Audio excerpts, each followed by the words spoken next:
Mountain Cabin Horror. The Core. The mountain was content, its library was growing. But a library, by its very nature, invites readers. Its new guests did not come out of loneliness or curiosity. They came with purpose and technology. The driver's door opens. The asset, Lena, steps out, scanning the tree line with professional paranoia. Designation: security and extraction. The passenger door opens. Dr. Eris Thorne steps out, looking only at the cabin. Thorne's purpose was acquisition. The subject dwelling exhibited previously theorized energy signatures. This was not an investigation. It was a verification. A hypothesis, soon to be proven. The Mitchell case was not a disappearance. It was a translocation. And the mechanism was here. Lena's hand is resting on the holstered pistol at her hip. Lena operated on a binary protocol. Threat or no threat. Thorne's is for resonance and data. Thorne opens the SUV's rear hatch, revealing a case of advanced, sleek electronic equipment. Standard field kit, spectrometers, EM readers, sonic tomography, designed to map the unseen, to quantify the impossible. Lena kicks the front door open without hesitation. No fear, only procedure. The point of entry was irrelevant. Preservation of the site was a secondary concern. The data within was the primary objective. They enter the great room. Their tactical flashlights cut beams through the dusty, still air. Initial visual assessment, a perfect replica of a habitat. Too perfect. No decay, no entropy. A staged environment. A law. Thorne stands in the center of the room, not looking around, but holding a strange electronic tablet that pulses with a soft, rhythmic light. The air was still.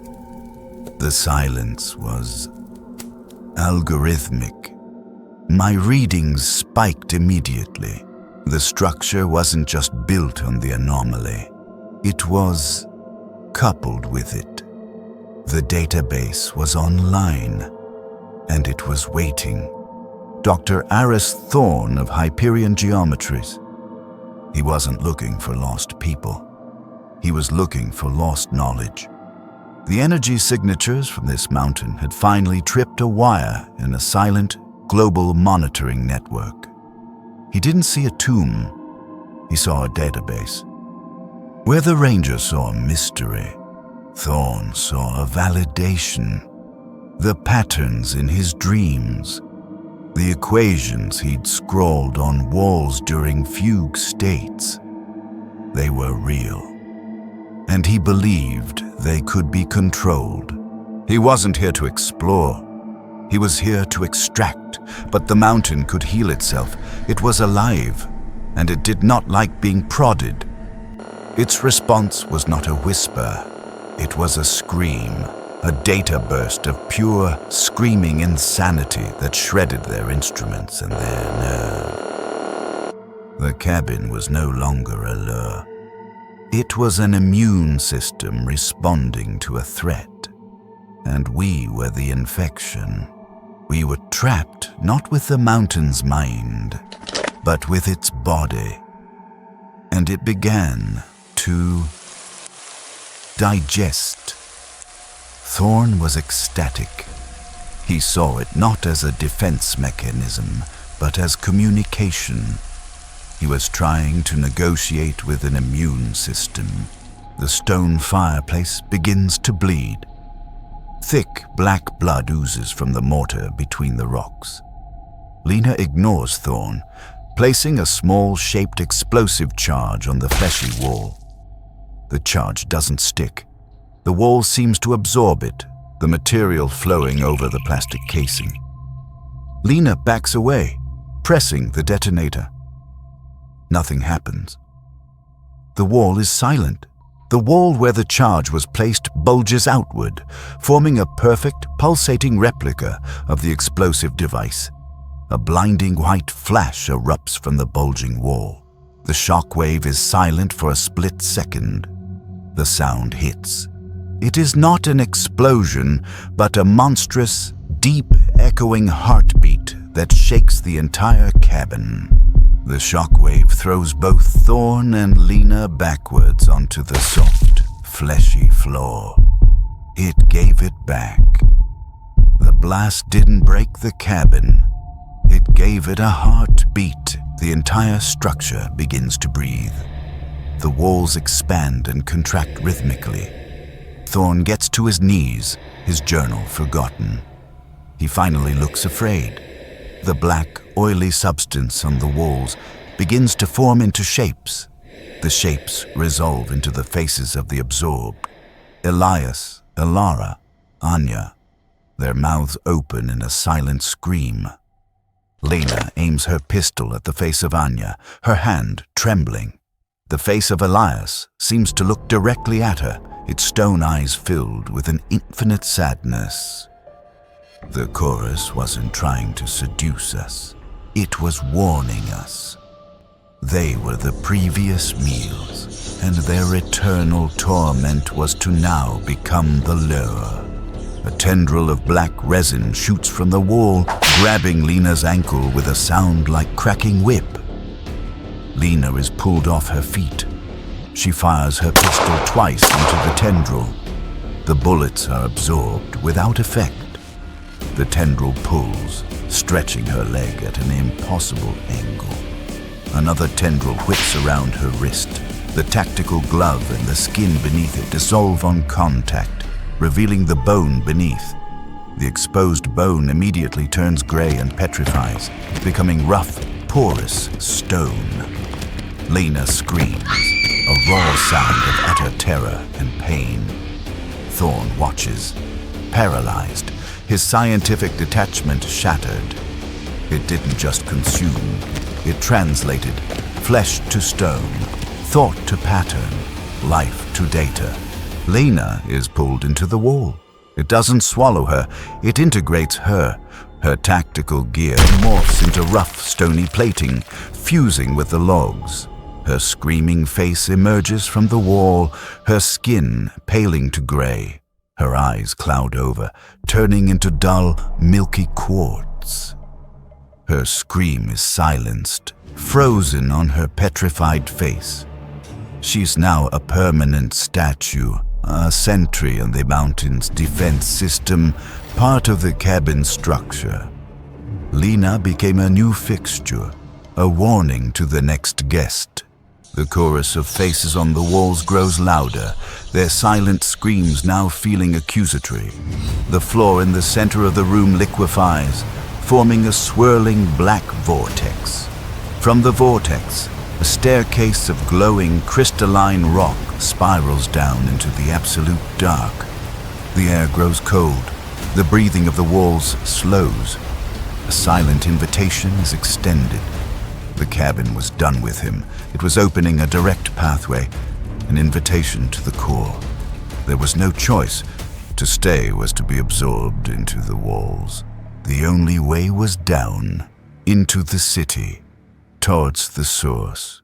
Thorn approaches the top of the staircase, peering down into the impenetrable darkness.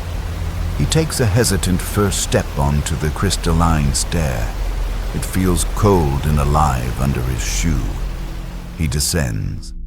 The faint glow from the steps is the only light, reflecting off his terrified face. The tunnel walls are smooth, not carved, but grown, like the interior of a giant geode. The glowing blue patterns are not etched. They are veins, pulsing with a slow, rhythmic light. The air changes, smelling of ozone, static and cold, ancient stone. Thorn passes openings that lead to other tunnels, a labyrinth of pulsing, geometric light. In one tunnel, the petrified forms of countless beings are visible, fused into the walls, their faces frozen in various states of terror or peace. Thorn walks faster, now running through the beautiful, terrifying circulatory system. The tunnel opens into a colossal, unimaginably vast cavern. In the center of the cavern hangs a pulsating, crystalline heart the size of a house. The heart is connected to the walls by throbbing, geometric veins of intense white and green light. Each pulse of the heart sends a wave of light through the entire cavern, illuminating the countless absorbed faces in the walls. Thorn stands in awe at the edge of this chamber, dwarfed by the entity before him, and at the center of it all, the core, the mountain's mind and engine. It was beautiful, a perfect, terrifying, geometric god. The heart pulses. A beam of pure light washes over Thorn. His leather journal falls from his hands. The pages ignite into blue flame, turning to ash. Thorn doesn't scream. He begins to simplify. His body unravels into strands of light and complex mathematical formulae. His form deconstructs, like code being compiled and rewritten. The strands of light that were Thorn are pulled towards the core. The core absorbs the light, pulsing once, brighter and more intensely than before. The light fades. Thorn is gone. The core returns to its rhythm. It saw him. It didn't absorb him. It solved him. It broke his consciousness down to its base components, analyzed him, and filed him away. The process was not violent. It was intellectual. Aris Thorn was gone. But his knowledge, his ambition, his cruelty was now part of the system. On the surface, the black SUV is slowly consumed by the ground, like it's sinking in quicksand. The snow settles, covering any trace of tire tracks or footsteps. The cabin's breathing slows. The crystalline resin on the windows recedes. The oily black substance on the walls is reabsorbed. Lena's petrified form remains, now just a strange texture in the wood. The front door is illuminated, as if inviting the next visitor. Inside, the cabin is pristine once more, silent, waiting. The cabin on the mountain is peaceful, silent. The core, deep within the mountain, it pulses steadily. In its light, for a single frame, we can see the ghostly afterimages of Thorn, Lena, Anya, Elara, and Elias. Their faces arranged in a complex, revolving pattern. The core pulses, and the faces vanish. The mountain was silent again. It had learned. It had grown. Its library now contained new, dangerous texts on arrogance and power. It understood now that the most tempting lure for the next reader would not be loneliness,